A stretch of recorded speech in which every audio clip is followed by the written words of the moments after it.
نحمده ونصلي على رسوله الكريم أما بعد فأعوذ بالله من الشيطان الرجيم بسم الله الرحمن الرحيم رب اشرح لي صدري ويسر لي أمري واحلل عقدة من لساني يفقه قولي ربي زدني علما اللهم فقهنا في الدين اللهم إني أسألك علما نافعا ورزقا طيبا وعملا متقبلا اللهم انفعنا بما علمتنا وعلمنا ما ينفعنا وزدنا علما اللهم أرني حقا حقا فارزقنا اتباعه وأرني باطلا باطلا فارزقنا الاجتناب اللهم إني أعوذ بك من علم لا ينفع ومن قلب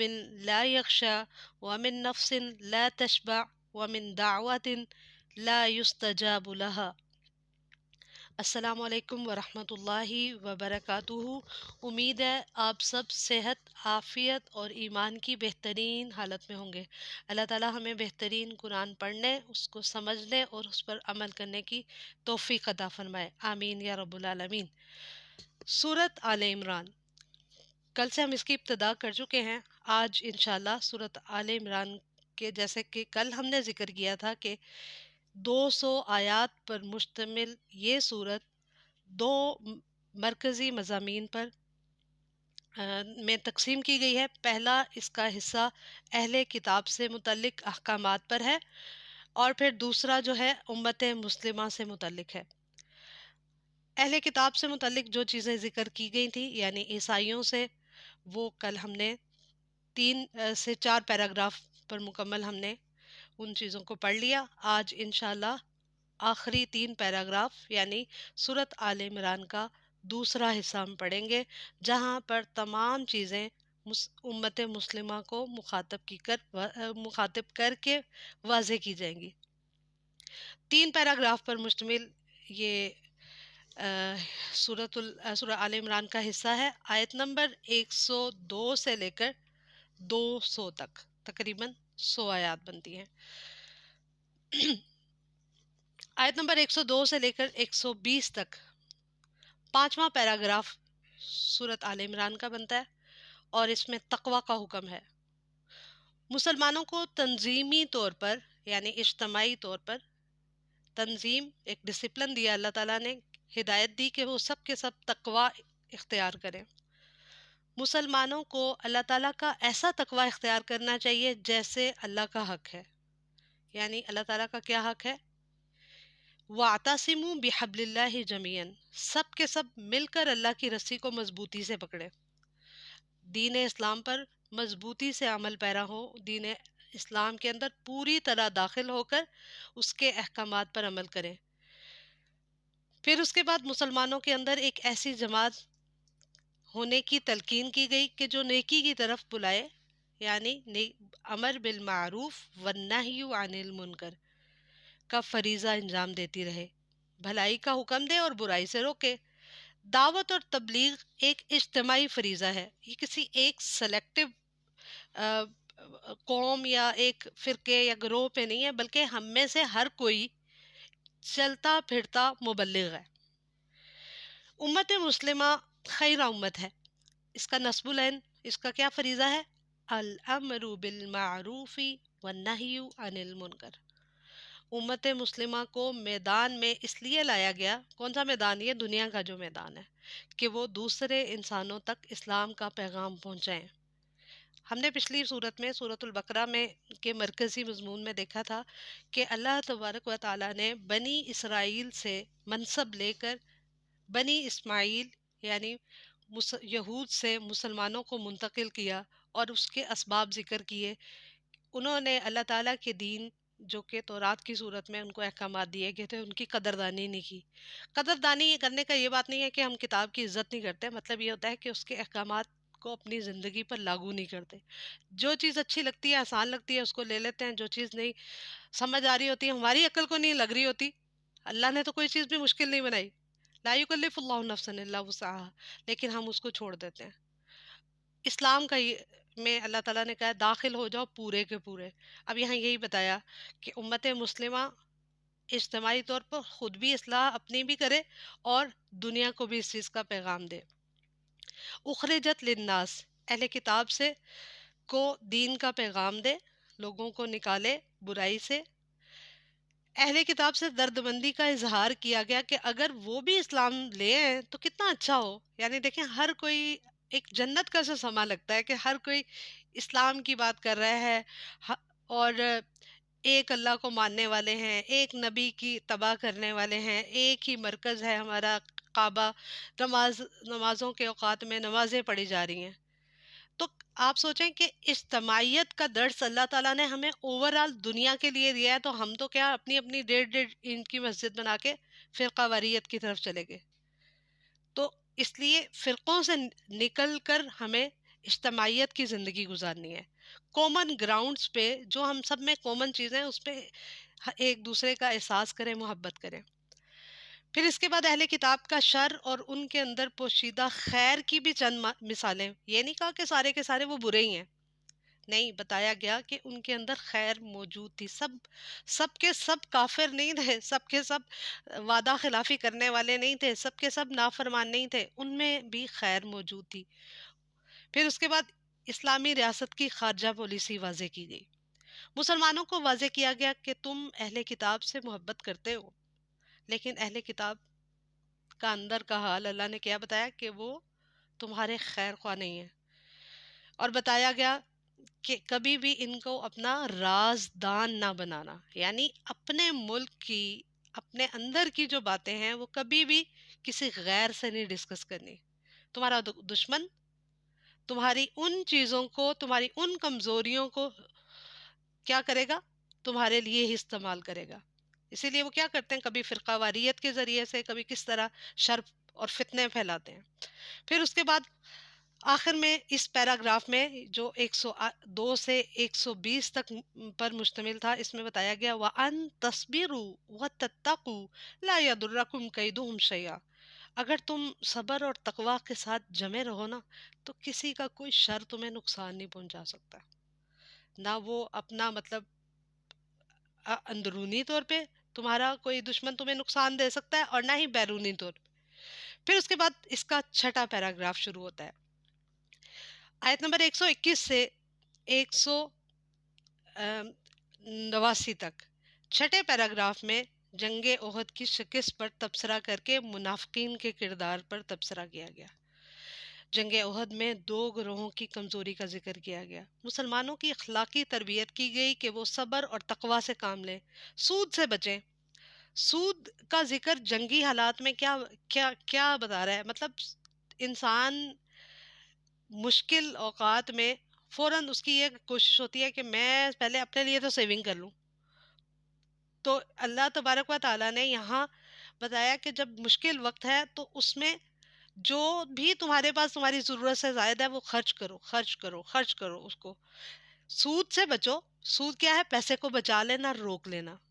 ایک ہی انسان کا پیسہ بڑھتا رہتا ہے، جبکہ خرچ میں ایسا نہیں ہوتا، صدقہ میں ایسی چیز نہیں ہے.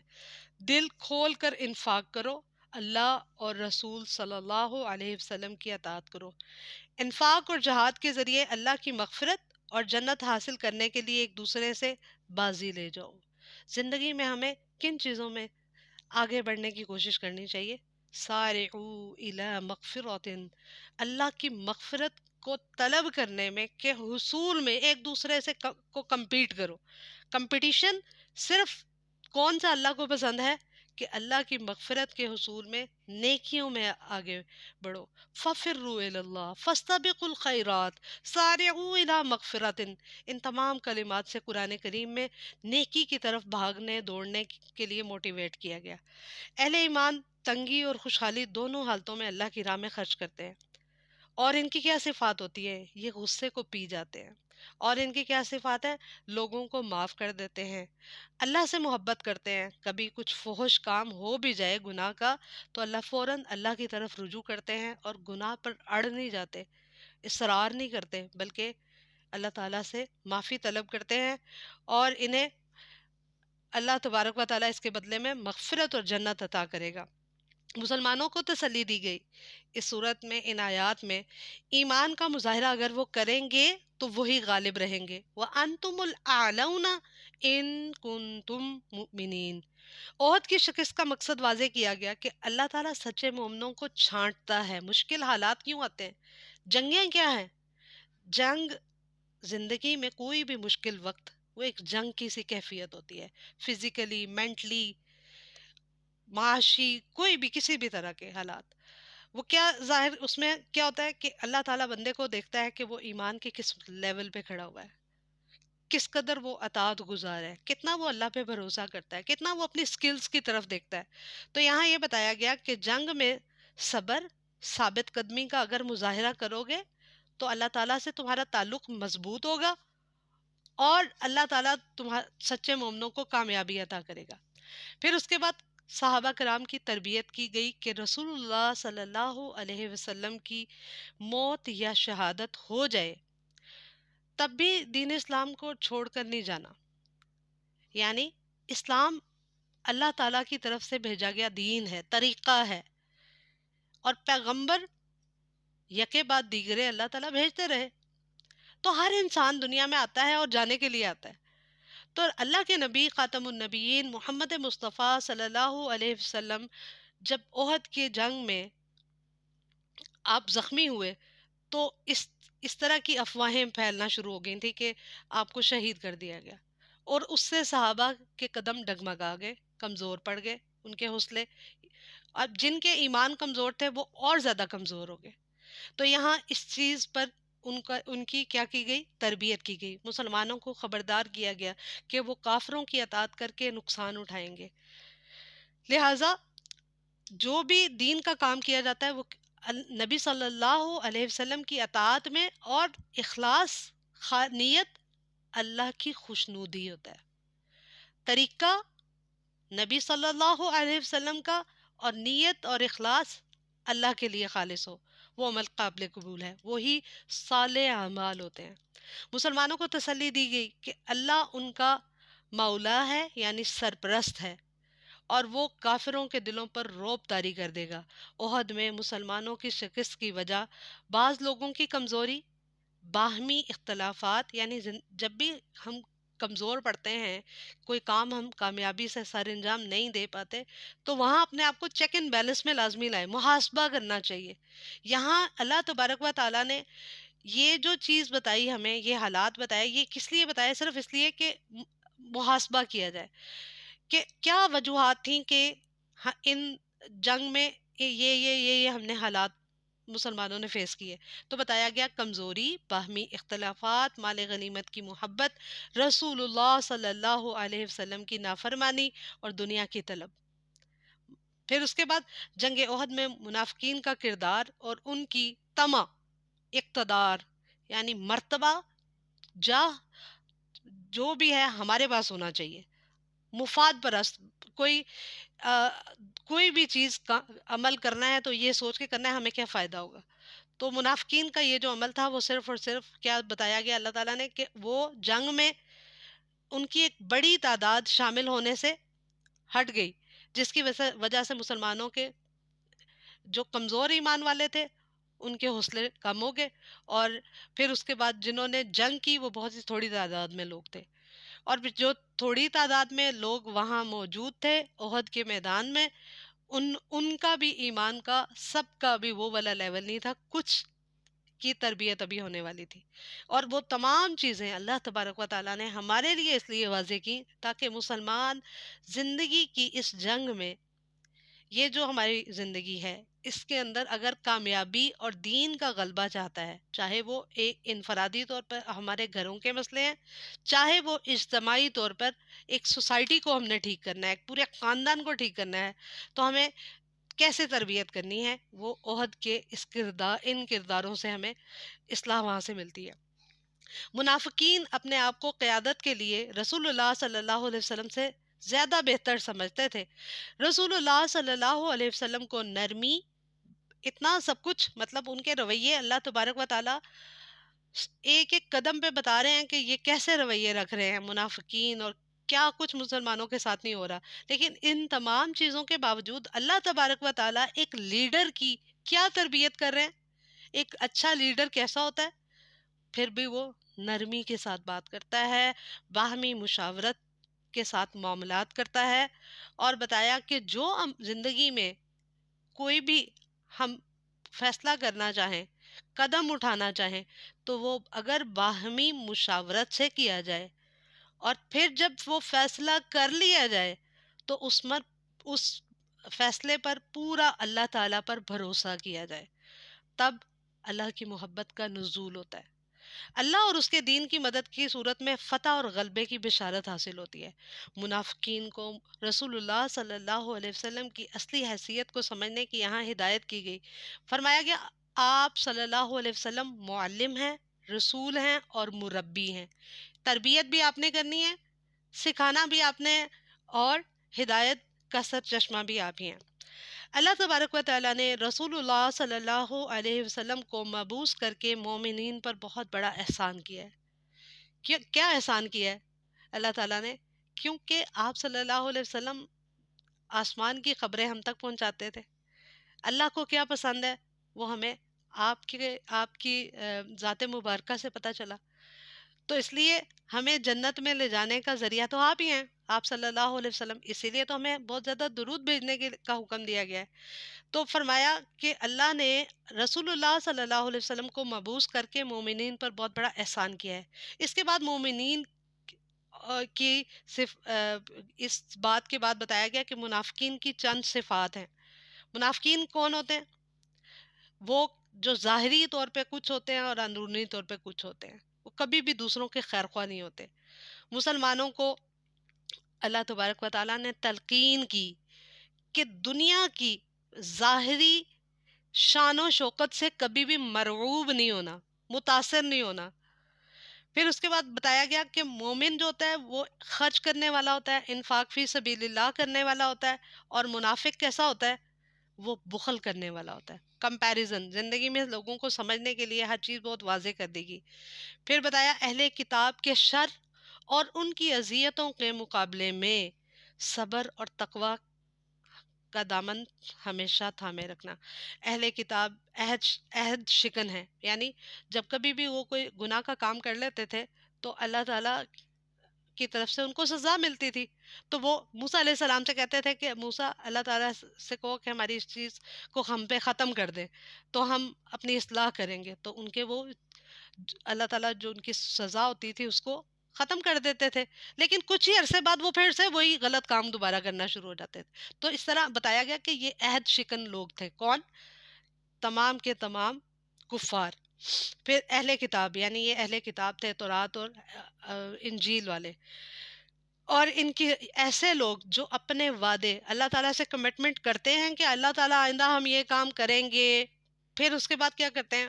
اپنے وعدوں کو، اپنی چیزوں کو بھول دیتے ہیں، مس کمٹمنٹ کرتے ہیں، اپنی بات کو پورا نہیں کرتے. اللہ کے ہاں ایسے لوگ سزا کے مستحق ہیں. اب اہل کتاب کا ذکر ہمارے سامنے کیوں کیا گیا؟ کیونکہ منصب ہم ہیں، ہمارے پاس ہے، تو اس لیے ہم اس طرح کے تمام کرداروں سے اپنی زندگی کو پڑھ کر اپنی زندگی کی اصلاح کریں. اس کے بعد آ جاتا ہے سورت کا اختتامیہ، آیت نمبر 190 سے 200 تک.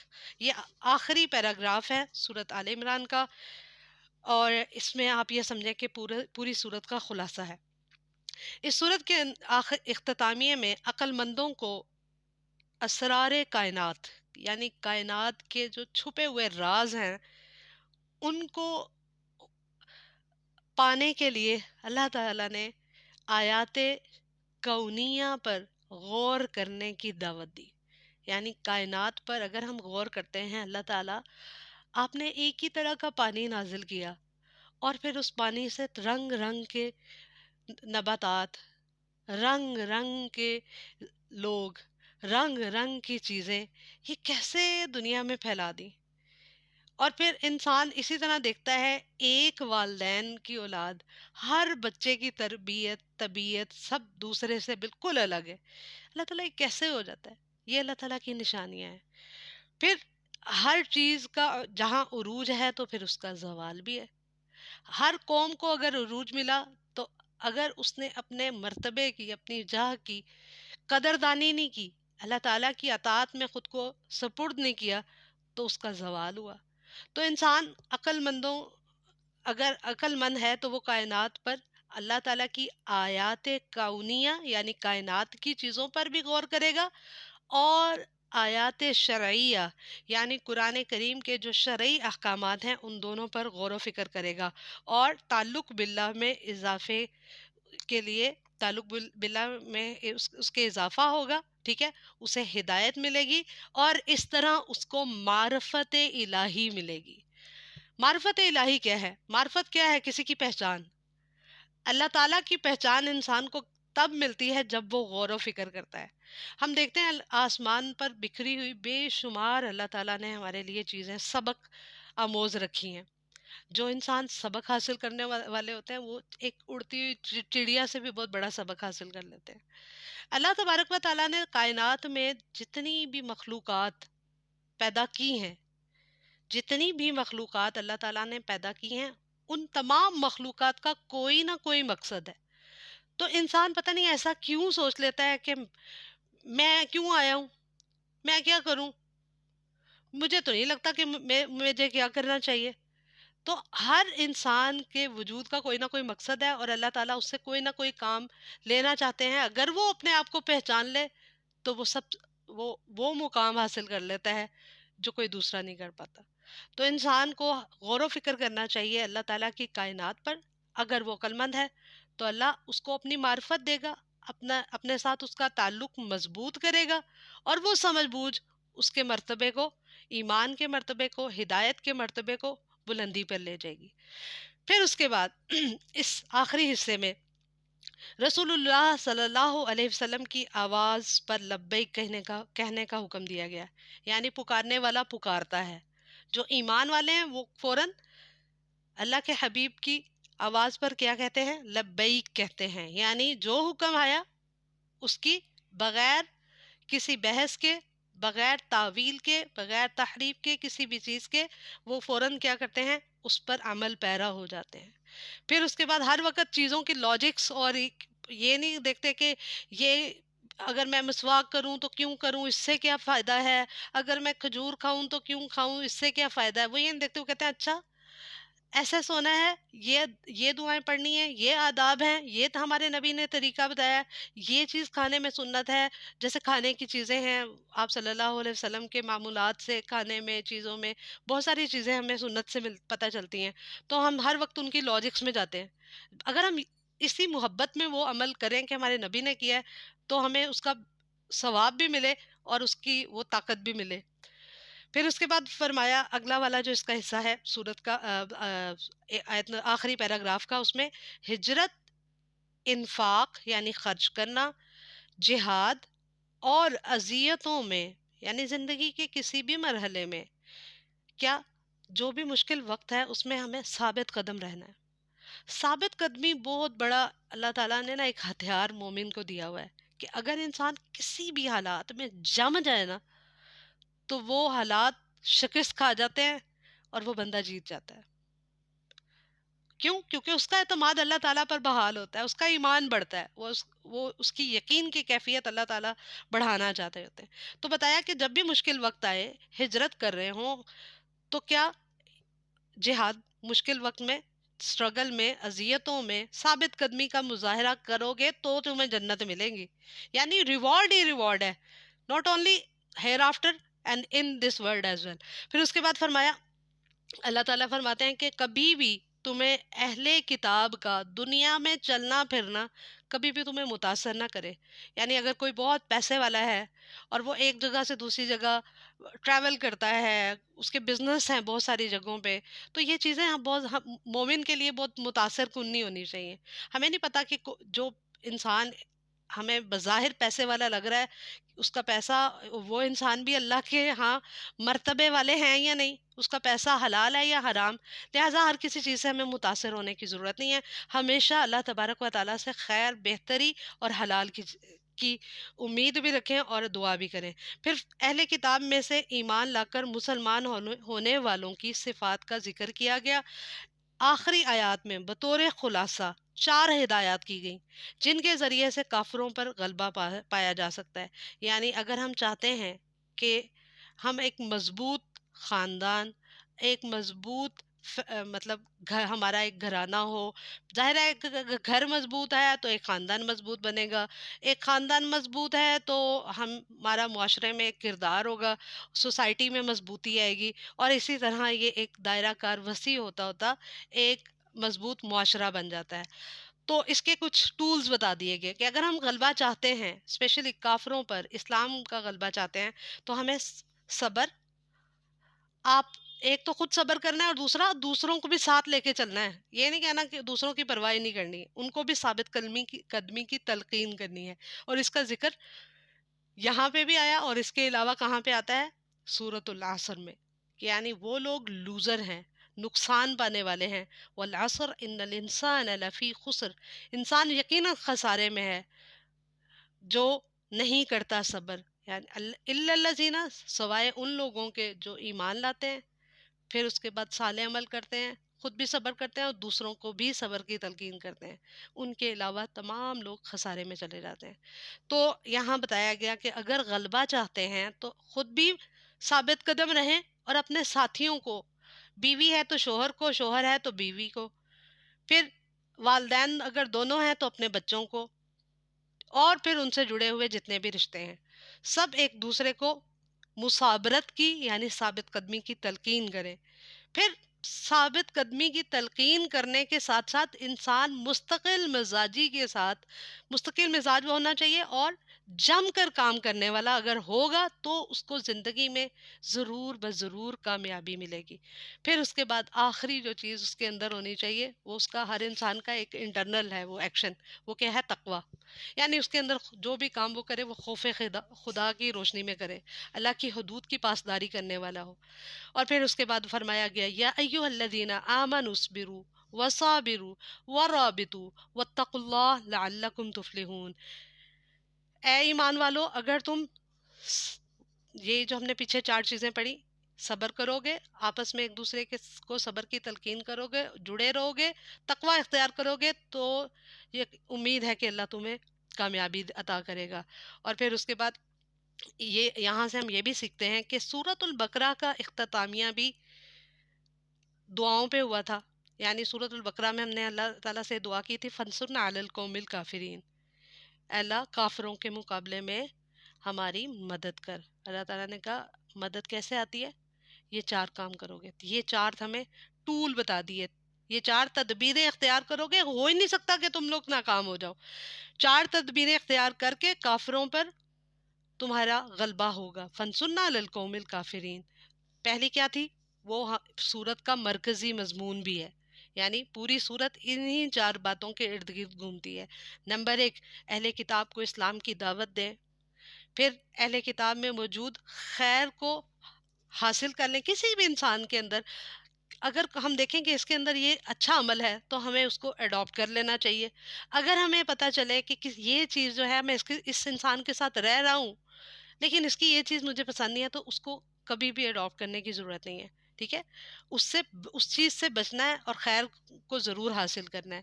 تو اسی طرح اہل کتاب کا بھی میں بتایا کہ ضروری نہیں یہ سب برے ہیں، جو خیر کی بات ہے وہ ان سے لے لیں، ٹھیک ہے، اور اس کو پھر اسلام کے لیے استعمال کریں، اور جو شر کی بات ہے اس سے بچیں، اور وہ پھر اپنے ارد گرد کے لوگوں کو اس چیز کی اویئرنیس دیں کہ یہ برا عمل ہے، فلاں کے نقصان کا باعث بنا، لہٰذا ہم نے اس کام کو نہیں کرنا، ایک ٹیم کی طرح چلنا ہے. پھر اس اجتماعیت کا درس ہے، ٹیم ورک کا ہی درس غزوہ احد نے دیا. ٹیم ورک پہ ہی اللہ تعالیٰ وَاعْتَصِمُوا بِحَبْلِ اللَّهِ جَمِيعًا والی آیت میں اللہ تعالیٰ ٹیم ورک، سب مل کے اللہ کی رسی کو تھامو. اکیلے اگر ہم رہیں گے تو دشمن ہمیں توڑ دے گا.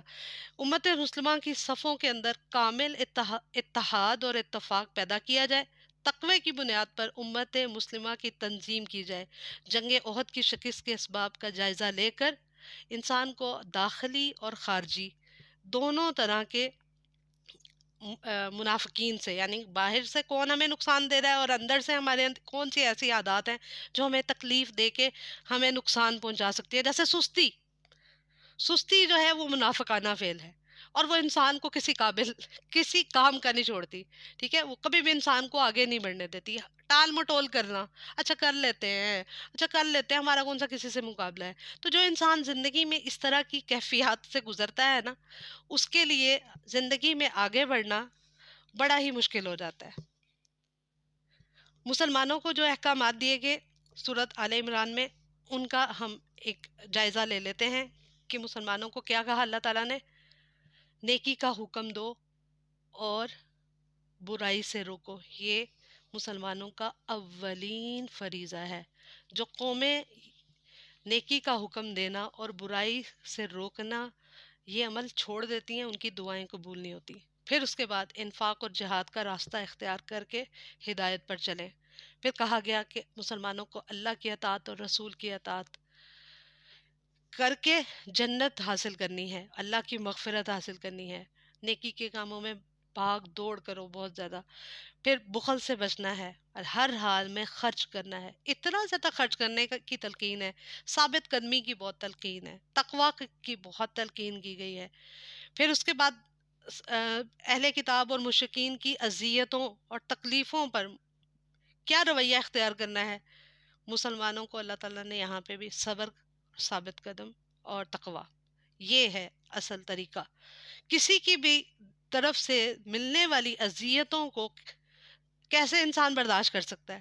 کیا بولیں ان کے آگے؟ نہیں، صبر کریں، تقوی اختیار کریں۔ اللہ تبارک و تعالیٰ ہر کسی کو خود بخود ہی پھر جواب دیتے ہیں۔ پھر اس کے بعد مسلمانوں کو فلاح حاصل کرنے کی تلقین کی گئی، کیسے؟ صبر اور تقوی، یعنی ان پوری صورت صبر اور تقوی کا درس دیتی ہے۔ پھر عہد والا بھی صبر اور تقوی۔ پھر اللہ اور رسول کی پکار پر فوراً لبیک کہنا چاہیے، اور اس کا بہت بڑا اجر ہے۔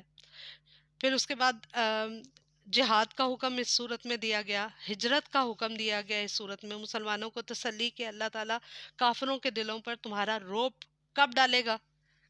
کب ڈالے گا؟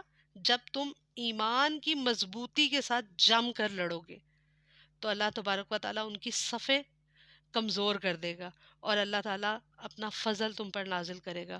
مسلمانوں کو تسلی کہ اہل کتاب جنگ میں کمزور ہے نا، اس لیے وہ پیٹ پھیر کر چلے جائیں گے۔ پھر اس کے علاوہ مسلمانوں کے ان تمام احکامات کو ذکر کرنے کے بعد یہاں پہ منافقین کا کردار، عہد کی جو جنگ ہے اس پوری میں یہ منافقین کا کردار، کہ منافقین اقتدار کے بھوکے ہوتے ہیں، مفاد پرست قسم کے لوگ ہوتے ہیں۔ پھر اس کے بعد یہاں مزید بتایا گیا کہ منافقین کے نزدیک اسلام سے زیادہ اپنی ذاتی جو ذاتیات ہے اس کی اہمیت زیادہ ہے۔ اسلام اجتماعیت کا درس دیتا ہے، جبکہ منافقت اور جو منافق انسان ہے وہ کیا کرتا ہے؟ وہ اجتماعیت کی طرف کبھی بھی مرغوب نہیں ہوتا، وہ یہ سوچتا ہے کہ میرا کیا فائدہ ہے۔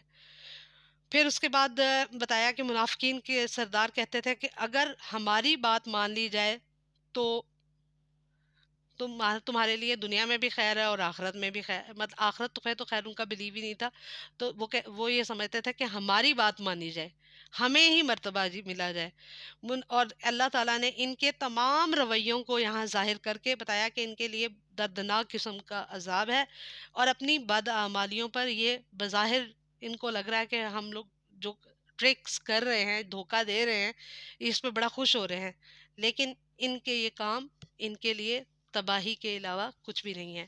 اس کے علاوہ ہم ابتدائیہ سورۃ النساء کا دیکھ لیتے ہیں۔ سورۃ النساء بھی مدینہ منورہ میں نازل ہوئی، اور اس کی 176 آیات ہیں۔ صرف اور صرف ہم اس کی نزول اور خصوصیات اور فضائل کو دیکھیں گے، کیونکہ اس کی صرف 25 آیات چوتھے پارے میں، کیونکہ ہم پارا پارا کر کے اس کو کمپلیٹ کر رہے ہیں اپنے دورہ قرآن کو، تو اس لیے ہم تھوڑا سا ابتدائیہ سورۃ النساء کا ذکر کریں گے۔ سورۃ النساء زمانہ نزول کے اعتبار سے مدینہ منورہ میں نازل ہوئی۔ اس کا زیادہ تر حصہ جنگ احد کے بعد غالباً 3 ہجری کے آخر میں یا 4 ہجری میں نازل ہوا۔ بعض آیات جنگ احد یعنی شوال 3 ہجری اور غزوہ بنی مستلق یعنی شعبان 6 ہجری کے درمیان مختلف حصوں میں نازل ہوئی۔ جب جنگ احد میں کئی مسلمانوں کی شہادتوں کے بعد بیواؤں اور یتیموں کے کئی مسائل پیش آ گئے، اس میں نکاح، مہر، وراثت وغیرہ کا ذکر ہے۔ اور پھر منافقین کی ہمتیں بڑھ رہی تھیں، اس لیے ان کی بھی حوصلہ شکنی کرنا ضروری تھا۔ اور پھر یہودی قبیلے جو مدینہ منورہ میں موجود تھے ان کا ذکر، پھر منافقین کا بغض اور عداوت وہ کھول کر واضح کی گئی اس صورت کے اندر۔ اسلامی ریاست کو کھوکھلا کرنے والی چیزوں کو واضح کیا گیا کہ یعنی اگر مسلمان ایک مضبوط اسلام کے غلبے والی ریاست قائم کرتے ہیں تو کس طرح کا نظام معاشرت ان کا ہونا چاہیے، کیسی اسلامی حکومت ہونی چاہیے، کیسا عدل و انصاف قائم ہونا چاہیے۔ پھر اس کے علاوہ صلاۃ الخوف کے احکامات، غزوات کے کچھ احکامات، یتیم کے بارے میں کچھ احکامات کا واضح طور پر ذکر کیا گیا۔ اگر کتابی طور پر اس صورت کا ربط دیکھیں تو یہاں پہ چونکہ صورت آل عمران پھر صورت النساء، اس میں یہ ہے کہ امت کی تنظیم اور اتحاد کی دونوں صورتوں میں وضاحت کی گئی ہے۔ صورت النساء میں اسلامی حکومت کے قیام کی طرف اشارہ ہے، اور اس میں صورت النساء میں چونکہ جنگ اور پھر ایک مسلم ریاست کے غلبے کی بات تھی، اب یہ ہے کہ ایک مسلم ریاست میں خاندانوں نے کیسے پروان چڑھنا ہے وہ صورت النساء میں واضح کیا گیا ہے۔ امید ہے کہ آج کے تمام احکامات انشاءاللہ آپ لوگوں کو شرح صدر کے ساتھ سمجھ آئے ہوں گے۔ اللہ تبارک و تعالی ہمیں قرآن پاک کو شرح صدر کے ساتھ پڑھنے، سمجھنے اور اس پر عمل کرنے کی توفیق عطا فرمائے۔ رضیت باللہ ربًا وبالاسلام دینا وبمحمد صلی اللہ علیہ وسلم نبیا و رسولا۔ ہم اللہ تعالیٰ کے دین اسلام، اللہ تعالیٰ کے رب ہونے پر، اللہ تعالیٰ کے دین اسلام عطا کرنے پر، آپ صلی اللہ علیہ وسلم کے نبی ہونے پر، آپ کی اتباع کرنے پر ہم راضی ہیں۔ اللہ تعالیٰ بھی ہمیں اپنی رضا کے کام کرنے کی توفیق عطا فرمائے۔ جزاکم اللہ خیراً کثیرا۔ اللہ تعالیٰ ہمیں اپنے والدین کے لیے، اپنے اساتذہ کے لیے بہترین صدقہ جاریہ بنائے، اور ہم سے بہترین اعمال ایسے کروائے تاکہ ہماری اولادیں بھی ہمارے لیے صدقہ جاریہ بنے اور دجالی طاقتوں کا مقابلہ کرنے اور ان تمام فطروں میں وہ بہترین طریقے سے سروائیو کر سکے۔ جزاکم اللہ خیراً کثیرا۔ سبحانک اللہم و بحمدک، اشہد ان لا الہ الا انت، استغفرک و اتوب الیک۔ السلام علیکم ورحمۃ اللہ وبرکاتہ۔